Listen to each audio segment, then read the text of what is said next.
ಕೂಡ ಕೇರಳದಲ್ಲಿ ಒಂದೇ ಹಂತದಲ್ಲಿ ಚುನಾವಣೆ ನಡೆಯೋದಕ್ಕೆ ಕೇಂದ್ರ ಚುನಾವಣಾ ಆಯೋಗ ತೀರ್ಮಾನವನ್ನು ತೆಗೆದುಕೊಂಡಿದೆ. ತಮಿಳುನಾಡಲ್ಲೂ ಅಷ್ಟೇ. ನೋಡಿ, ಈ ಕ್ಷಣದಿಂದ ಈ 5 ರಾಜ್ಯಗಳಲ್ಲಿ ಹಾಗೆ ನಮ್ಮ ರಾಜ್ಯದ 2 ಕ್ಷೇತ್ರಗಳಲ್ಲೂ ಕೂಡ ಮಾದರಿ ನೀತಿ ಸಂಹಿತೆ ಜಾರಿಯಲ್ಲಿರುತ್ತೆ. ಈ ಕ್ಷಣದಿಂದ ಈ 5 ರಾಜ್ಯಗಳು ತಮಿಳುನಾಡು, ಕೇರಳ, ಅಸ್ಸಾಂ, ಪಶ್ಚಿಮ ಬಂಗಾಳ, ಪುದುಚೇರಿ ಈ 5 ರಾಜ್ಯಗಳಲ್ಲಿ ವಿಶೇಷ ಮತದಾರರ ಪಟ್ಟಿ ಪರಿಷ್ಕರಣೆ ಮಾಡಿ ಅಂತಿಮ ಮತದಾರರ ಪಟ್ಟಿಯನ್ನ ಚುನಾವಣಾ ಆಯೋಗ ಈಗಾಗಲೇ ಪ್ರಕಟಿಸಿತ್ತು. ಇದಕ್ಕೆ ತೀವ್ರ ವಿರೋಧಗಳು ಕೂಡ ವ್ಯಕ್ತವಾಗಿತ್ತು.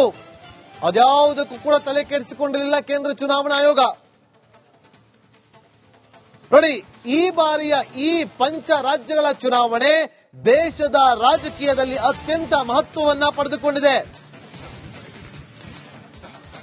ಪಂಚ ರಾಜ್ಯಗಳ ಚುನಾವಣಾ ಫಲಿತಾಂಶ ದೇಶದ ರಾಜಕೀಯದ ಹೊಸ ದಿಕ್ಕು ದೆಸೆಗಳನ್ನ ನಿರ್ಧಾರ ಮಾಡುತ್ತೆ ಅಂತ ಕೂಡ ಈಗ ಲೆಕ್ಕಾಚಾರಗಳನ್ನ ಹಾಕಲಾಗ್ತಾ ಇದೆ. ಅದಕ್ಕೋಸ್ಕರನೇ ಇವತ್ತು ಇಡೀ ದೇಶದ ಚಿತ್ತ ನೆಟ್ಟಿರೋದು ಈ ಪಂಚ ರಾಜ್ಯಗಳತ್ತ. ಈ ಪಂಚ ರಾಜ್ಯಗಳ ಚುನಾವಣೆಯತ್ತ ಇಡೀ ದೇಶದ ಚಿತ್ತ ನೆಟ್ಟಿರೋದು. SIR ಆದ ಬಳಿಕ ಮೊದಲ ಚುನಾವಣೆ ದೇಶದಲ್ಲಿ ನಡೀತಾ ಇರೋದು. ಎಲ್ಲರ ಚಿತ್ತ ನೆಟ್ಟಿರೋದು ಈ ಚುನಾವಣೆಯತ್ತ. ಇದೇ ಕಾರಣಕ್ಕೋಸ್ಕರ चुनावी नैतिकता के तौर पे इसे आप कैसे देखते हैं?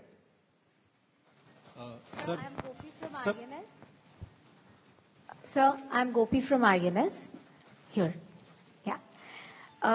So, yesterday, Bengal's cabinet minister Shashi Panja's house was vandalized, as we are aware about that. So, just a question. ನೋಡಿ, ಇವತ್ತು ದೇಶದಲ್ಲಿ NDA ಇದೆ, ನರೇಂದ್ರ ಮೋದಿ ಅವರ ಸರ್ಕಾರ. ಮಹತ್ವ ಅನಿಸಿರೋದು NDAಗೆ. ಅಸ್ಸಾಂ ಅನ್ನ ಹೊರತುಪಡಿಸಿದ್ರೆ ಉಳಿದ 4 ರಾಜ್ಯಗಳಲ್ಲಿ ಪ್ರಾದೇಶಿಕ ಪಕ್ಷಗಳ ಪ್ರಾಬಲ್ಯವೇ ಹೆಚ್ಚಾಗಿರೋದು. 4 ರಾಜ್ಯಗಳಲ್ಲಿ ಪ್ರಾದೇಶಿಕ ಪಕ್ಷಗಳ ಪ್ರಾಬಲ್ಯವೇ ಜಾಸ್ತಿ ಇರೋದು. ಆದ್ರೆ ಅಸ್ಸಾಂ ಅಲ್ಲಿ ಮಾತ್ರ ರಾಷ್ಟ್ರೀಯ ಪಕ್ಷ ಇವತ್ತು ಅಧಿಕಾರದಲ್ಲಿರೋದು. ಸ್ಥಳೀಯ ಪಕ್ಷಗಳು, ಪ್ರಾದೇಶಿಕ ಪಕ್ಷಗಳು, ರೀಜನಲ್ ಪಾರ್ಟಿ ಪ್ರಾಬಲ್ಯವನ್ನ ಸಾಧಿಸಿರುವಂತಹ ಕೇರಳ, ತಮಿಳುನಾಡು, ಪುದುಚೇರಿ, ಪಶ್ಚಿಮ ಬಂಗಾಳ ಈ 4 ರಾಜ್ಯಗಳಲ್ಲಿ ಈ ಬಾರಿ ಶತಾಯಗತಾಯ ಗೆಲ್ಲಲೇಬೇಕು ಅಂತೇಳಿ ಬಿಜೆಪಿ, ಅದರಲ್ಲೂ NDA ಮೈತ್ರಿಕೂಟ ನಾನಾ ಕಸರತ್ತನ್ನ ಮಾಡ್ತಾ ಇದೆ. ಆ ಕಸರತ್ತಿನ ಫಲಿತಾಂಶ ಸಿಗೋದು ಮೇ 4ನೇ ತಾರೀಕು.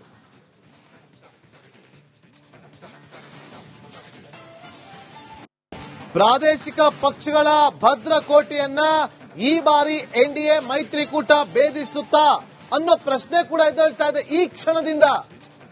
ತಮಿಳುನಾಡು, ಪಶ್ಚಿಮ ಬಂಗಾಳದಲ್ಲಿ ಅಧಿಕಾರವನ್ನ ಹಿಡಿಯುವ ಹಂಬಲದಲ್ಲಿರೋದು ಬಿಜೆಪಿ.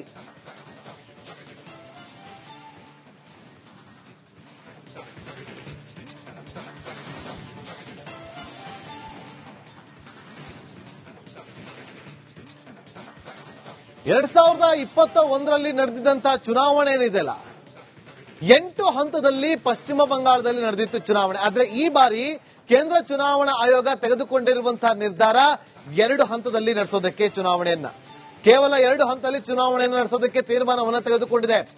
ಪಶ್ಚಿಮ ಬಂಗಾಳದಲ್ಲಿ TMC ದೀದಿ ಸರ್ಕಾರ ಇರೋದು, ಅದನ್ನ ಏನಾದ್ರೂ ಮಾಡಿ ಮಣಿಸಲೇಬೇಕು ಅಂತ ಹೇಳಿ ಅಲ್ಲಿ ಸಾಕಷ್ಟು ಪ್ರಯತ್ನಗಳನ್ನ ಬಿಜೆಪಿ ಮಾಡ್ತಾ ಬರ್ತಾ ಇದೆ. ಕಾಂಗ್ರೆಸ್ ಮತ್ತು ದೀದಿ ಪಕ್ಷದ ನಡುವೆ ಒಂದು ರೀತಿಯಲ್ಲಿ ಆಂತರಿಕ ಕಲಹಗಳು ಹೆಚ್ಚಾಗಿ ನಡೀತಾ ಬರ್ತಿತ್ತು. ನಿಮ್ಗೆಲ್ಲರಿಗೂ ಕೂಡ ಚೆನ್ನಾಗಿ ಗೊತ್ತಿರುವಂತಹ ವಿಚಾರ. ಪಶ್ಚಿಮ ಬಂಗಾಳದಲ್ಲಿರುವಂತಹ ಅಷ್ಟೂ ಕ್ಷೇತ್ರಗಳಲ್ಲಿ ಕೇವಲ 2-3 ಕ್ಷೇತ್ರಗಳನ್ನ ಬಿಟ್ಟು ಕೊಡ್ತೀನಿ ಅಂತ ಹೇಳಿ ದೀದಿ ಕಾಂಗ್ರೆಸ್ಗೆ ಹೇಳಿದಾಗ ಬೇಡ ಅಂತ ಹೇಳುತ್ತೆ. ನಾವು ಒಬ್ಬಂಟಿಯಾಗಿ ಹೋರಾಟವನ್ನ ಮಾಡ್ತೀವಿ ಅಂತ ಹೇಳಿ ಕಾಂಗ್ರೆಸ್ ತೀರ್ಮಾನಕ್ಕೆ ಬರುತ್ತೆ. ಅದೇ ರೀತಿಯಲ್ಲೇ ಮಮತಾ ಬ್ಯಾನರ್ಜಿ ಅವರು ಕೂಡ ಕಾಂಗ್ರೆಸ್ ಅನ್ನ ಬದಿಗಿಟ್ಟು TMC ಈ ಬಾರಿ ಒಬ್ಬಂಟಿಯಾಗಿ ಹೋರಾಟವನ್ನ ಮಾಡುತ್ತೆ ಅಂತ ಹೇಳಿ ಹೇಳಿದ್ರು. ಹಾಗಾಗಿ ಸಾಕಷ್ಟು ಕುತೂಹಲ ಇದೆ. ಈ ಪಂಚರಾಜ್ಯಗಳ ವಿಚಾರ ಒಂದು ಕಡೆ ಆದ್ರೆ, ನಮ್ಮ ರಾಜ್ಯದಲ್ಲಿ 2 ಕ್ಷೇತ್ರಗಳಲ್ಲಿ, ಒಂದು ಬಾಗಲಕೋಟೆ ಮತ್ತು ದಾವಣಗೆರೆಯಲ್ಲಿ ಇರುವಂತಹ 2 ಕ್ಷೇತ್ರಗಳಲ್ಲಿ ಬೈ ಎಲೆಕ್ಷನ್ ನಡೆಯುತ್ತೆ. ಈ ಬಗ್ಗೆ ಮಾಹಿತಿಯನ್ನು ಕೊಡೋದಕ್ಕೆ ಬಾಗಲಕೋಟೆಯಲ್ಲಿ ನಡೆಯುವಂತಹ ಸ್ಥಳೀಯ ಚುನಾವಣೆ ಅಂದ್ರೆ ಬೈ ಎಲೆಕ್ಷನ್ ವಿಚಾರವಾಗಿ ಮಾಹಿತಿಯನ್ನು ಕೊಡೋದಕ್ಕೆ ನಮ್ಮ ಪ್ರತಿನಿಧಿ ಸಿದ್ದು ಕೂಡ ಕೇರಳದಲ್ಲಿ ಒಂದೇ ಹಂತದಲ್ಲಿ ಚುನಾವಣೆ ನಡೆಯೋದಕ್ಕೆ ಕೇಂದ್ರ ಚುನಾವಣಾ ಆಯೋಗ ತೀರ್ಮಾನವನ್ನು ತೆಗೆದುಕೊಂಡಿದೆ. ತಮಿಳುನಾಡಲ್ಲೂ ಅಷ್ಟೇ.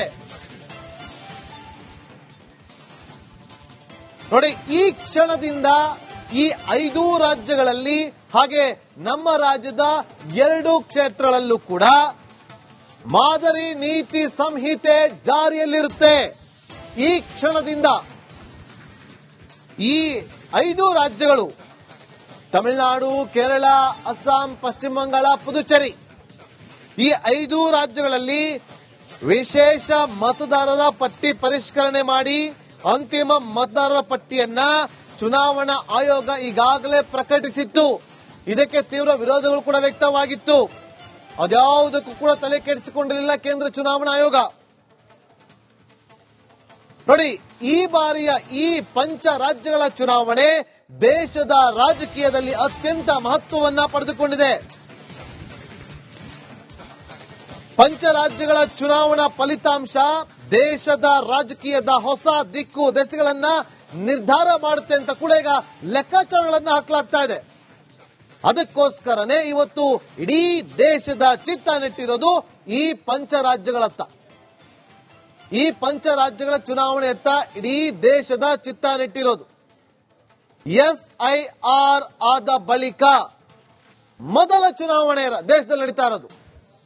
ಎಲ್ಲರ ಚಿತ್ತ ನೆಟ್ಟಿರೋದು ಈ ಚುನಾವಣೆಯತ್ತ. ಇದೇ ಕಾರಣಕ್ಕೋಸ್ಕರ चुनावी नैतिकता के तौर पे इसे आप कैसे देखते हैं?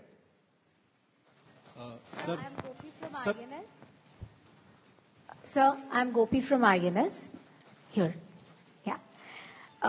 So yesterday, Bengal's cabinet minister Shashi Panja's house was vandalized, as we are aware about that. So, just a question. ನೋಡಿ, ಇವತ್ತು ದೇಶದಲ್ಲಿ NDA ಇದೆ, ನರೇಂದ್ರ ಮೋದಿ ಅವರ ಸರ್ಕಾರ. ಮಹತ್ವ ಅನಿಸಿರೋದು NDAಗೆ. ಅಸ್ಸಾಂ ಅನ್ನ ಹೊರತುಪಡಿಸಿದ್ರೆ ಉಳಿದ 4 ರಾಜ್ಯಗಳಲ್ಲಿ ಪ್ರಾದೇಶಿಕ ಪಕ್ಷಗಳ ಪ್ರಾಬಲ್ಯವೇ ಹೆಚ್ಚಾಗಿರೋದು. 4 ರಾಜ್ಯಗಳಲ್ಲಿ ಪ್ರಾದೇಶಿಕ ಪಕ್ಷಗಳ ಪ್ರಾಬಲ್ಯವೇ ಜಾಸ್ತಿ ಇರೋದು. ಆದ್ರೆ ಅಸ್ಸಾಂ ಅಲ್ಲಿ ಮಾತ್ರ ರಾಷ್ಟ್ರೀಯ ಪಕ್ಷ ಇವತ್ತು ಅಧಿಕಾರದಲ್ಲಿರೋದು. ಸ್ಥಳೀಯ ಪಕ್ಷಗಳು, ಪ್ರಾದೇಶಿಕ ಪಕ್ಷಗಳು, ರೀಜನಲ್ ಪಾರ್ಟಿ ಪ್ರಾಬಲ್ಯವನ್ನ ಸಾಧಿಸಿರುವಂತಹ ಕೇರಳ, ತಮಿಳುನಾಡು, ಪುದುಚೇರಿ, ಪಶ್ಚಿಮ ಬಂಗಾಳ ಈ 4 ರಾಜ್ಯಗಳಲ್ಲಿ ಈ ಬಾರಿ ಶತಾಯಗತಾಯ ಗೆಲ್ಲಲೇಬೇಕು ಅಂತೇಳಿ ಬಿಜೆಪಿ, ಅದರಲ್ಲೂ NDA ಮೈತ್ರಿಕೂಟ ನಾನಾ ಕಸರತ್ತನ್ನ ಮಾಡ್ತಾ ಇದೆ. ಆ ಕಸರತ್ತಿನ ಫಲಿತಾಂಶ ಸಿಗೋದು ಮೇ 4ನೇ ತಾರೀಕು.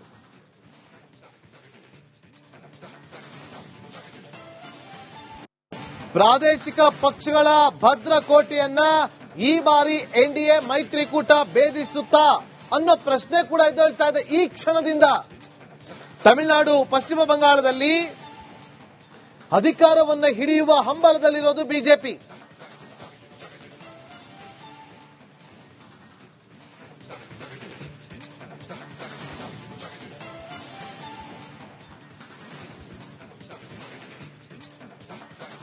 ಎರಡ್ 2021ರಲ್ಲಿ ನಡೆದಿದ್ದಂತಹ ಚುನಾವಣೆ ಏನಿದೆಯಲ್ಲ, 8 ಹಂತದಲ್ಲಿ ಪಶ್ಚಿಮ ಬಂಗಾಳದಲ್ಲಿ ನಡೆದಿತ್ತು ಚುನಾವಣೆ. ಆದ್ರೆ ಈ ಬಾರಿ ಕೇಂದ್ರ ಚುನಾವಣಾ ಆಯೋಗ ತೆಗೆದುಕೊಂಡಿರುವಂತಹ ನಿರ್ಧಾರ 2 ಹಂತದಲ್ಲಿ ನಡೆಸೋದಕ್ಕೆ ಚುನಾವಣೆಯನ್ನ, ಕೇವಲ 2 ಹಂತದಲ್ಲಿ ಚುನಾವಣೆಯನ್ನು ನಡೆಸೋದಕ್ಕೆ ತೀರ್ಮಾನವನ್ನು ತೆಗೆದುಕೊಂಡಿದೆ. ಪಶ್ಚಿಮ ಬಂಗಾಳದಲ್ಲಿ TMC ದೀದಿ ಸರ್ಕಾರ ಇರೋದು, ಅದನ್ನ ಏನಾದ್ರೂ ಮಾಡಿ ಮಣಿಸಲೇಬೇಕು ಅಂತ ಹೇಳಿ ಅಲ್ಲಿ ಸಾಕಷ್ಟು ಪ್ರಯತ್ನಗಳನ್ನ ಬಿಜೆಪಿ ಮಾಡ್ತಾ ಬರ್ತಾ ಇದೆ. ಕಾಂಗ್ರೆಸ್ ಮತ್ತು ದೀದಿ ಪಕ್ಷದ ನಡುವೆ ಒಂದು ರೀತಿಯಲ್ಲಿ ಆಂತರಿಕ ಕಲಹಗಳು ಹೆಚ್ಚಾಗಿ ನಡೀತಾ ಬರ್ತಿತ್ತು. ನಿಮ್ಗೆಲ್ಲರಿಗೂ ಕೂಡ ಚೆನ್ನಾಗಿ ಗೊತ್ತಿರುವಂತಹ ವಿಚಾರ. ಪಶ್ಚಿಮ ಬಂಗಾಳದಲ್ಲಿರುವಂತಹ ಅಷ್ಟೂ ಕ್ಷೇತ್ರಗಳಲ್ಲಿ ಕೇವಲ 2-3 ಕ್ಷೇತ್ರಗಳನ್ನ ಬಿಟ್ಟು ಕೊಡ್ತೀನಿ ಅಂತೇಳಿ ದೀದಿ ಕಾಂಗ್ರೆಸ್ಗೆ ಹೇಳಿದಾಗ ಬೇಡ ಅಂತ ಹೇಳುತ್ತೆ. ನಾವು ಒಬ್ಬಂಟಿಯಾಗಿ ಹೋರಾಟವನ್ನ ಮಾಡ್ತೀವಿ ಅಂತ ಹೇಳಿ ಕಾಂಗ್ರೆಸ್ ತೀರ್ಮಾನಕ್ಕೆ ಬರುತ್ತೆ. ಅದೇ ರೀತಿಯಲ್ಲೇ ಮಮತಾ ಬ್ಯಾನರ್ಜಿ ಅವರು ಕೂಡ ಕಾಂಗ್ರೆಸ್ ಅನ್ನ ಬದಿಗಿಟ್ಟು TMC ಈ ಬಾರಿ ಒಬ್ಬಂಟಿಯಾಗಿ ಹೋರಾಟವನ್ನ ಮಾಡುತ್ತೆ ಅಂತ ಹೇಳಿ ಹೇಳಿದ್ರು. ಹಾಗಾಗಿ ಸಾಕಷ್ಟು ಕುತೂಹಲ ಇದೆ. ಈ ಪಂಚರಾಜ್ಯಗಳ ವಿಚಾರ ಒಂದು ಕಡೆ ಆದ್ರೆ, ನಮ್ಮ ರಾಜ್ಯದಲ್ಲಿ 2 ಕ್ಷೇತ್ರಗಳಲ್ಲಿ, ಒಂದು ಬಾಗಲಕೋಟೆ ಮತ್ತು ದಾವಣಗೆರೆಯಲ್ಲಿ ಇರುವಂತಹ 2 ಕ್ಷೇತ್ರಗಳಲ್ಲಿ ಬೈ ಎಲೆಕ್ಷನ್ ನಡೆಯುತ್ತೆ. ಈ ಬಗ್ಗೆ ಮಾಹಿತಿಯನ್ನು ಕೊಡೋದಕ್ಕೆ ಬಾಗಲಕೋಟೆಯಲ್ಲಿ ನಡೆಯುವಂತಹ ಸ್ಥಳೀಯ ಚುನಾವಣೆ ಅಂದ್ರೆ ಬೈ ಎಲೆಕ್ಷನ್ ವಿಚಾರವಾಗಿ ಮಾಹಿತಿಯನ್ನು ಕೊಡೋದಕ್ಕೆ ನಮ್ಮ ಪ್ರತಿನಿಧಿ ಸಿದ್ದು ದುತ್ತರಗಾವಿ